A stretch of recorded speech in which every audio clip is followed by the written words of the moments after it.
So, hello, Kathy. Hello, Cherry. Long time no speak. I know. So we're going to talk about erratics. Erratics, great. Yeah. And it's very informal. I'll ask you a couple of questions and then I'll just follow up on anything you say that strikes me, really. Sure, yeah. So tell me about the process for you of getting to the point of sending me stuff for this.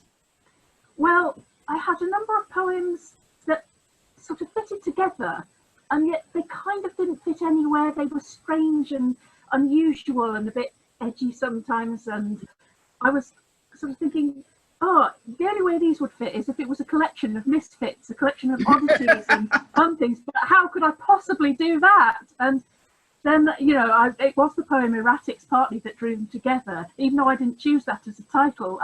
It was you, I'm terrible at titles, and it was you who eventually helped me out, and I thought, yes, that's it, of course. These are the erratics, the strange boulders you see on hills that have been washed there by glaciers and just left there on a smooth green hill. There's just this lump of rock, tall rock that's been left there. And these are the poems like that, really. So yeah, yes. They are very disparate. And one of the things that I thought particularly fitted with the erratics idea was these ones where, oh, now it's saying the internet connection's unstable. Well, you froze for a minute, but now you're back. Right, okay.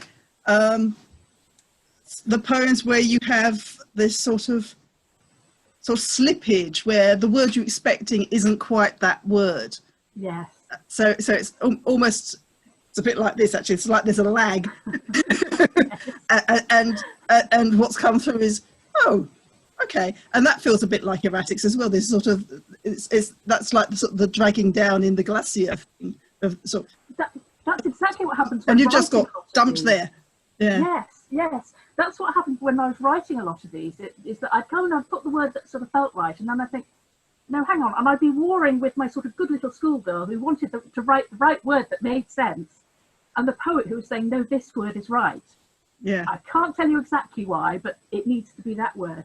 Yeah. And I'll be honest, sometimes it worked and sometimes it didn't, but you know, with your help, I think we put together a collection that's the best of them, certainly. I am proud of Erratics. I do think it's the best thing I've written. I love it. I mean, I don't know, I haven't read everything you've written, but I'm certainly very happy. Yeah. And I love being wrong-footed, and that's what this does. It's the and so many found poems, which again is a bit like the erratic boulders. There's sort of, here's a nugget in all of this that makes you go, oh, poem, as opposed to and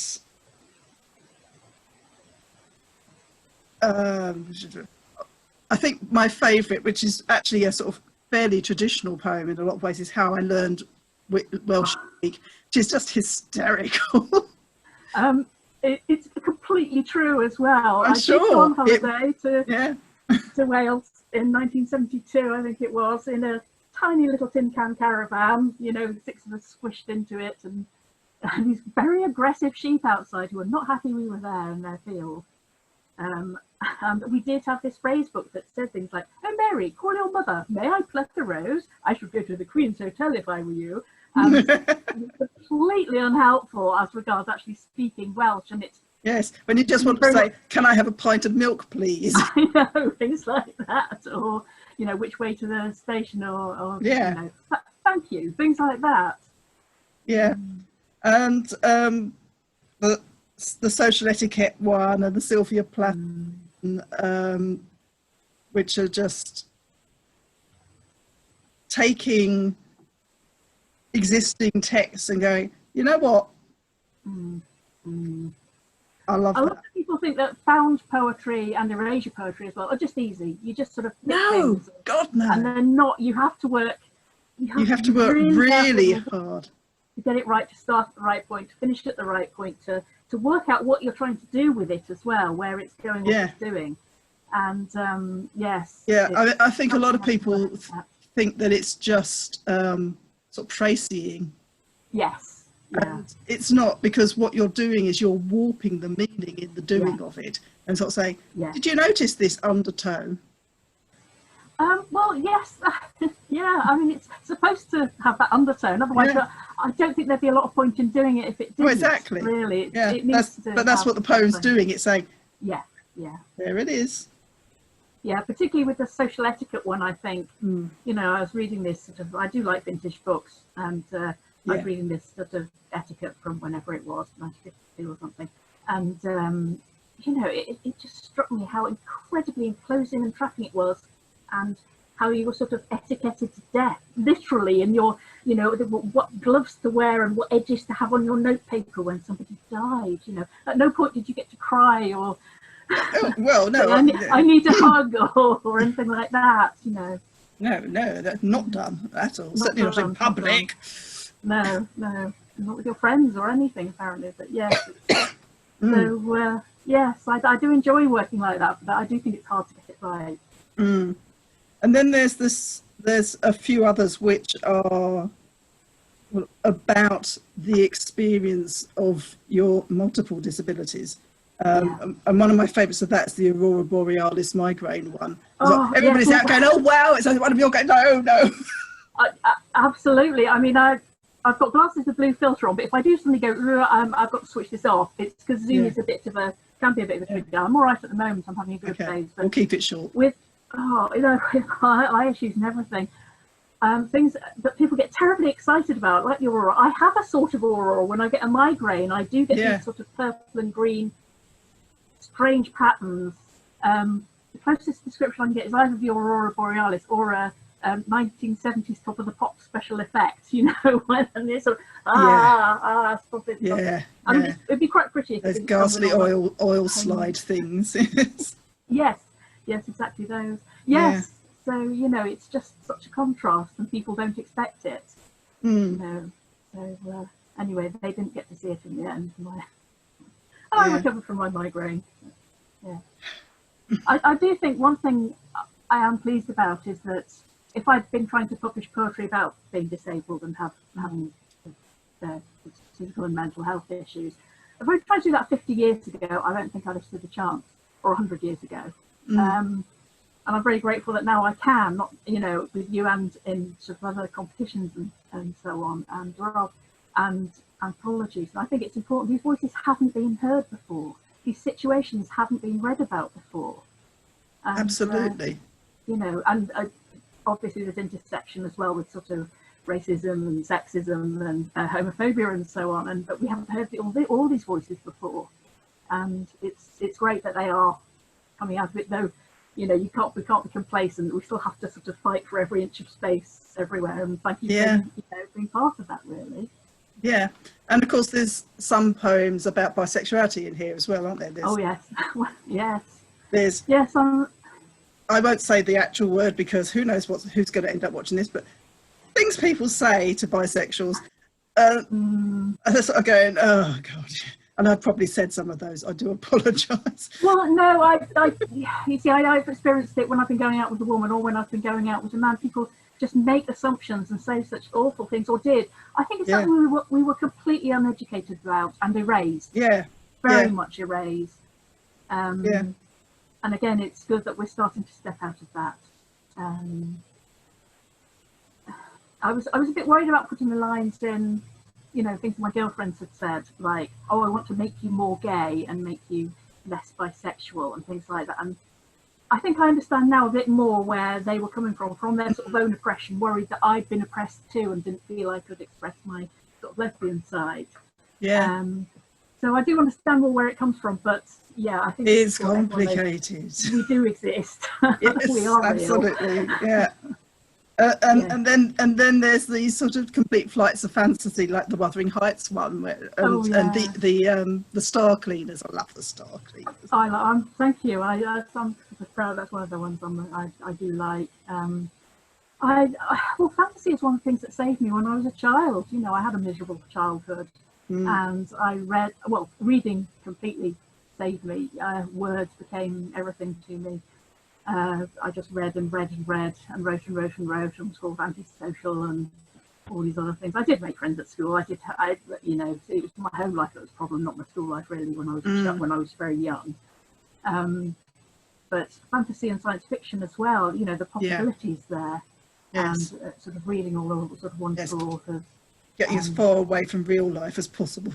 Absolutely, and often they'd be quite logical and make sense, which was nothing like reality. I like the way they follow a progression often, and you know, simple what if idea. And it did suggest as well that we weren't locked into one sort of life, that there were possibilities. I think that's one of the lovely things about. Well, I was reading a Mosaic of Air about the spider coming and discussing, you know, right, what we need to do with the feminists, and thinking, yes, come on, girls. yeah. Let's join forces and sort this out. yes, quite right. You know, it's about possibilities, and that's great. It's exactly what children need, really, and adults too. You know, just a reminder that things aren't sort of static and locked in place. Yeah. What have you done since? Oh gosh, I've written so much. Well, I got sort of sucked into playwriting. The Cheshire Literature Prize was about play. That's right, yes. And See about that.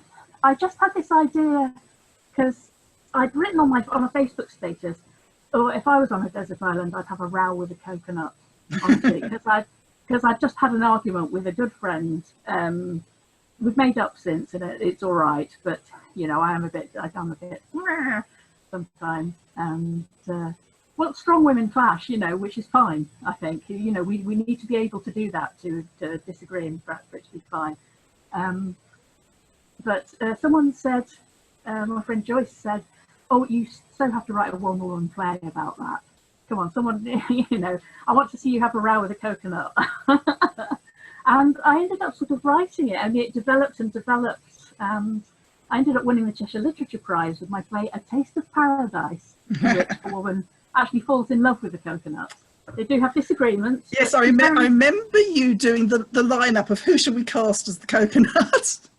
That's right. I had a very punky hairdo, and we said, yes, that one. Yes, I believe he's still at the theatre. He's gone into the theatre life now in the props department, and is living happily there now. It was a serious decision because he'd become this character as he is to the protagonist. You know, it's mostly her and the coconut. There are a couple of sort of sailors who wander in a couple of times, but it's mostly her. So you do become, he gets spotlight on him, and there's sometimes pauses for him to give lines against the background of sort of her home was in Bolton, and she was subject to domestic abuse and probably racism as well. And it's mostly about domestic abuse though, and so it's a sort of contrast of lives really, and how great a coconut might seem as a friend compared to an abuser really. So it did have a serious part to it, but it was mostly funny, and it won anyway. It won the Cheshire Prize. Extremely, yes, well done. Lockdown is such a problem because what part of the prize was that it commissioned me to write another play to go on. It was supposed to go on in April. Oh. It was cancelled. Yeah. Oh, so I mean, it might be on. So many things just got crushed by this, didn't they? Oh, and a story. I was going to be in the 4th Corona Book of Horror Stories, but which I was really quite pleased about. It's fairly prestigious in the horror world. But then Corona, obviously, an unfortunate name. Well, not for a horror book, surely. Well, I know, but they were worried it was going to be in bad taste. That people would be a bit upset about buying. I don't know. Knowing horror fans, I doubt it. But anyway, they horror and bad taste. What are they talking about? You know, I mean, it depends. You do get very sensitive horror things, but it would have been from the story they took has been published before in mainstream literature. But yeah, you know, I don't know. Anyway, it was a shame, but that was another thing I lost out on thanks to the lockdown. So frustrating. I just always write anyway. I'll write stories and poems and everything, really. It is quite funny with fiction, actually, because half the editors I send to go, it's terrible, it's overwritten, it's awful. And then the other half go, we love your fiction, we like the deep analysis and the proper characterization. And you never know who's going to fall into which camp. No, the Cheshire Literature Prize, because they picked one of mine as a runner-up in it was 2012. Yes, that's quite a few years ago. I was going to say last year, 2012. So yes, I just keep writing really, and chuck stuff around so it finds a good home. You know, let's fight for it really. Should we talk about the cover? Oh, It's I love this cover so much. Kevin Threlfall, who does quite a lot of our covers for us, and came up with this idea after we'd worked out what it was going to be, and I'd explained to him. I mean, actually, I think he knows. He lives in Yorkshire. They must have erratics all over the place. They do, yes. And he did this sort of as a mock-up. And then he said, but what I'd really like is to have Kathy's thumbprint and Kathy's handwriting. Probably not that obvious, so hold it really close. You can just see that's writing. I just love this with the sort of erratic boulder on the hill, except my thumbprint over lots of my writing all sort of squidged together like foliage. Yeah. I think it's genius. It's perfect. It's such a clever idea. It's such a clever idea, and it sort of encapsulates the book while being very personal at the same time. Yes. And goes on to the back. Yes, of course, yes. Yeah, wonderful. And the Arachne logo there as well. No, I do absolutely love it. I think he's done really well. I don't see how he could have done better, to be honest. But yes, I was really pleased when I saw it. Yeah, I don't actually think he came up with any other alternatives. I think he just said, it's this. And well, he's right. It is. Because usually he gives me, 5 or 6 ideas to start off with, and then 5 or 6 versions of whichever of those I choose. And we Right, I see. This one was just, yep. Yeah. Well, he got it. He nailed it. Yes, I was so pleased when I saw it. Yes, and everyone likes it as well. I have of course, pointed out that now people have got my thumbprint and my handwriting. They can, of course, frame me for any crime they like. All they have to do is buy the book. So if they all buy the book in quantity, maybe buy a few copies just to make sure they get the right thumb. And then they've got my thumbprint and my handwriting, and they can frame me for all their evil doing. I'm sad to say I don't think many sort of criminals would take me up on this and bought copies, but you never know. It's a marketing ploy, isn't it? Steal this woman's identity. Yes. Well, it's true. If ever, they want my identity, it's right there, But that's rather lovely to have on a book of poetry. I was really pleased when I saw it, and it's such an interesting idea as well. I'd never thought of that, Yeah. I'm not an artist. But, yeah. Okay. Anything I ought to ask you that you want to talk about? Oh, no. Head completely back. Head full of fudge and marshmallows and absolute tumbleweed rolling through. And no apologies. I'm sure I should say, oh yes, well this is terribly, important, intelligent thing. I think a lot of us with sort of lockdown and the virus and all that, we're just sort of trundling along, doing our best, and not, I think it's really important actually for what to do is to support each other as much as possible. Writers, artists, poets, all of us creatives who are sort of suffering and have lost a lot of income. Yeah. Those who rely on performance. I've got friends who more or less relied on performance for their income, and it's just gone, really. Yeah. All our live events just. Yeah. And that's where we make our money. Yes. Because that's where people actually buy books.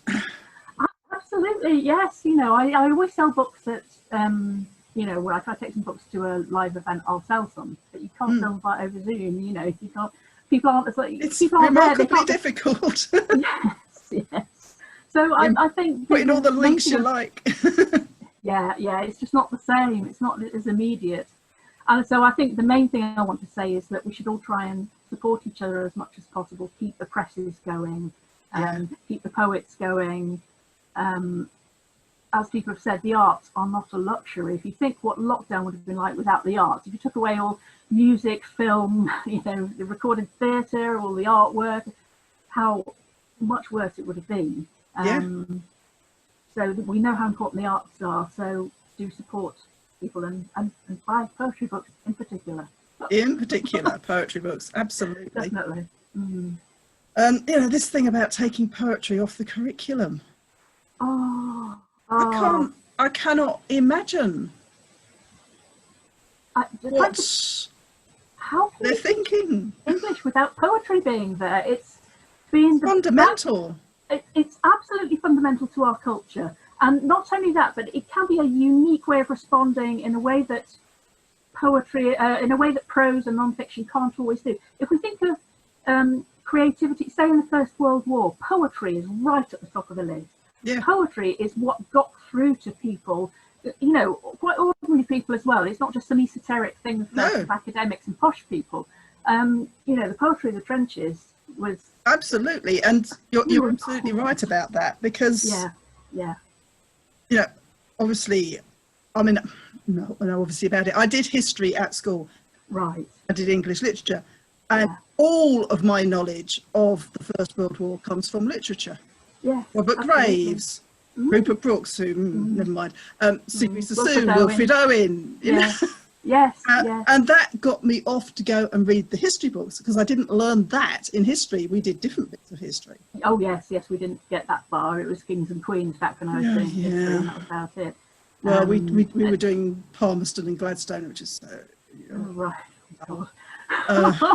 Yeah, it's not ideal, but yes, and those poems, I think of those First World War poems, is that they capture something, and in quite a small number of lines sometimes capture an experience that you can instinctively react to and understand, and it does make you seek out the history and understand more, to make it optional on the curriculum. And let's face it, there are going to be plenty of schools who won't pick it. Well, no, and there's a bit of me that worries that this is possibly coming from teachers who don't know how to teach it. I hope that's not the case. I hope that's not the case. And most of the teachers I know love teaching poetry and want to send them my friends, so they probably would. Yeah, and I mean, because, you know, I teach creative writing, and originally poetry was one of the things I was supposed to teach, and I just wouldn't know where to start. Well, we were taught poetry very much as a sort of miserable dissection. Sort of, what was the poet really trying to say? As if they've hidden their sort of meaning, and it's a puzzle you have to unravel. And can be an element of truth in that, in that it can be quite difficult to work out with a very complex poem what it means and where it's going. But it's not the whole approach, you know, by any means. No. There should be sort of I have had poems wrecked for me that way. Yes, I can remember so many friends sitting down to study Sylvia Plath. Oh, Daddy. And I was getting this huge, visceral, emotional response to this. And they and I was being, and I said, you can't dissect this. This is a scream. Get over it. I refuse to dissect this. How dare you suggest it? Quite right. And it is a scream. You've nailed it straight away. Yeah. Because it's a poem that, yes, you know, it's that actually happened to me at school, because we had this book, you know, English Poetry, 1900 to 1975, and it had two women in it, too. All the rest of them, it was Stevie Smith and Sylvia Plath, and we did. I think that might have been the same book. It might have been. Well, Ali Smith and Jackie Kay, I went to see them, and they were talking about English Poetry 1900 to 1965, that only had those same two women in. So, you know, and when you think of the amazing writers, amazing writers. Yeah. Charlotte Mew. I was thinking Charlotte Mew. I mean, she was so influential, and she's still so loved, and always has been, I think. Anne Sexton. Yeah. Oh, my brain's gone dead. I married a man from the Croydon class. Who's that? Anyway, her. Yes, her. Was it? Oh gosh. No. Again, it's when you're. That's the one that would normally trip off my tongue, but anyway. It is. It's when you're recording something. Yeah. You know, there's too many other things to think about at the same time. Might even be Anne Sexton. I don't think it is. But it's. And what I was talking about inclusion and poetry being much more inclusive now and more interesting, and saying the things that other media and other times just didn't record at all. We need that on our school syllabuses. There'll be disabled kids there, there'll be gay children there, there'll be, you know, children of colour there, and we want their stories as well. And we want them in poetry as well as prose. And for heaven's sake, we have poetry on the underground. Yes. So why can't we have it in schools? Yes. This is just insane.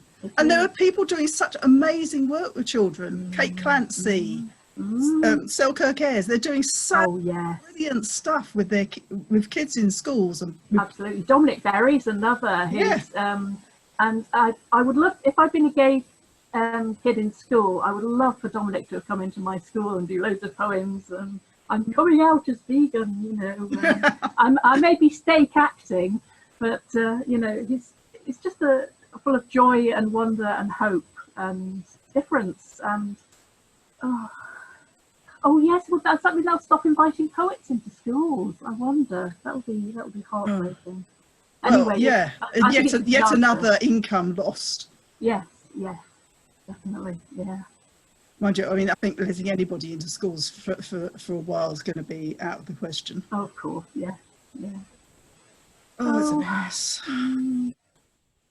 Anyway, so we're just going to have to try harder, aren't we? We're going to have to work harder at it if they're not going to let children loose. Yeah, I agree. I mean, it's going to become one of those underground movements again. Yes. I think it's gone in and out of that for a long time now, poetry. Is your child showing signs of addiction to poetry? Sonnets. Oh, sonnets, yes. And I heard her rhyme the other day. I'm sure I heard her rhyme. She said it was just accidental, but no. Yeah. That just reminds me, I'm not sure if this is linked to it, but one of my favourite poems by Francesca Val, I long to hold the poetry editor's penis in my hand. I don't know if I'm allowed to say that actually, but and it says, and say, I'm sorry, but I'm going to have to pass on this. After several viewings, I'm afraid I've decided it's not a good fit for me. I wish you the best of luck in placing it elsewhere. I like it when people have fun with poetry. I like to have fun with my poetry, as you know. And I like it when in reviews people have said, "Oh, this is wickedly funny," or "That's hilarious," or something. So that's nice. I have had some good reviews, which is good. Yes, and the humour in your erratics, they aren't all by any means funny. But, oh no. And some of them, it's quite caustic. Yes. You're going, oh. As it hits, you actually get it rather than just laughing. And then sort of the devastatingly serious ones. And I mean, where is it? Ms. Bryant is dangerously delusional. Oh, Ms. Bryant is dangerously delusional. Yes, which again is a found poem. It is a found poem. It's all me and my husband as well. Horrendous thing. Yeah. But well, I see them. They always keep their curtains closed. Oh, I know. Terrible crime. Sure, signs something peculiar is happening there. There's someone who's keeping their curtains closed to keep the sun out at the moment. Yes, because of my eye issues. Simple. If they'd asked, I'd have told them. We paid our rent. We were quiet, but they just took a massive dislike to me in particular, and I wrote horrendous things. It's the epitome of disableism. It really is. I mean, they assumed I was on benefits for a start. They said, I believe she is falsely claiming benefits without knowing anything about the situation at all. And sort of, if she can write a letter, then she's not that disabled. Which actually, she makes a living from being a poet. So I know. And she was able to visit a graveyard. These are not known tests for disability. Not ones I've come across. No. I don't think Pip used that as a. No, even Pip don't use that as a criterion. Yeah. They were stupid as well as outrageous. And you got such a brilliant poem out of it, so you've got revenge, haven't you? I did, and it does show exactly what ableism is and what it's like. And I mean, it's kind of extreme on that level, but yeah. It's like they've got no filter. It's the things that probably people think and don't say, but I said it, and not only did I say it, they said it in writing. They did. They put it in letters to me, and extraordinary. Yeah, and to the court as well. Yeah. Yeah. Well, I'd hoped to be giving speeches at my plays and be, you know, writing acknowledgements in my in the Corona Book of Horror and all this, saying if you like this, don't read erratic and so on. Obviously, we're all sort of doing what we can, but particularly as I have to ration Zoom because of my eyes, it's all a bit minimal at the moment. You know, it has affected everything, the virus in particular. Yeah. But I remember ringing a Nottingham bookshop about an event they were doing last summer. In the end, they were only doing certain local bookshops, but I rang them and they said, I thought, oh, I expect you haven't heard of me. And they said, oh, Kathy, you've got your book in stock. Of course we've heard of you. Which I thought was absolutely lovely because, you know, as a poet, you don't expect that. That's really good. I was very pleased about that. So, you know, I try and find all little ways to sort of, you know, mention it, get people there, because I do think that this, you know, could speak to the, you know, disabled community and those who are wishing to learn about it as well. Yeah. As well as just those interested in, you know, literature in general. What else have we got? Daffodils After the Zombie Apocalypse. I love that one. I actually have an absolute loathing of zombies, but this was fine. I'm not fond of I've zombies. got a total sort of, please don't talk zombie to me, but actually. Yeah. And I think also one of my favourites is the final poem, Such a Thing, My Leaping Dancing Heart. Love that poem. That was so emotional. Love that poem. It's so, you know, and this sort of starting off with an ECG machine and actually about love, and you're thinking, oh wow. Yeah, well, it started with the ECG, but it went on to the full sound where you can see the heart. Actually see it. Yeah. And I was sort of seeing my own heart going, woo, woo, woo. Wow, I don't move like that. That's really, really good. And I was sort of feeling very emotional about it, seeing it. And then I just turned my head and saw my husband there just crying his eyes out, saying, you know, see my lover's heart. And what I think, and it did look heart-shaped from one angle. There was one angle sort of from underneath, and it did look heart-shaped, and it was such an incredible emotional moment. I think the staff there thought we were a bit mad.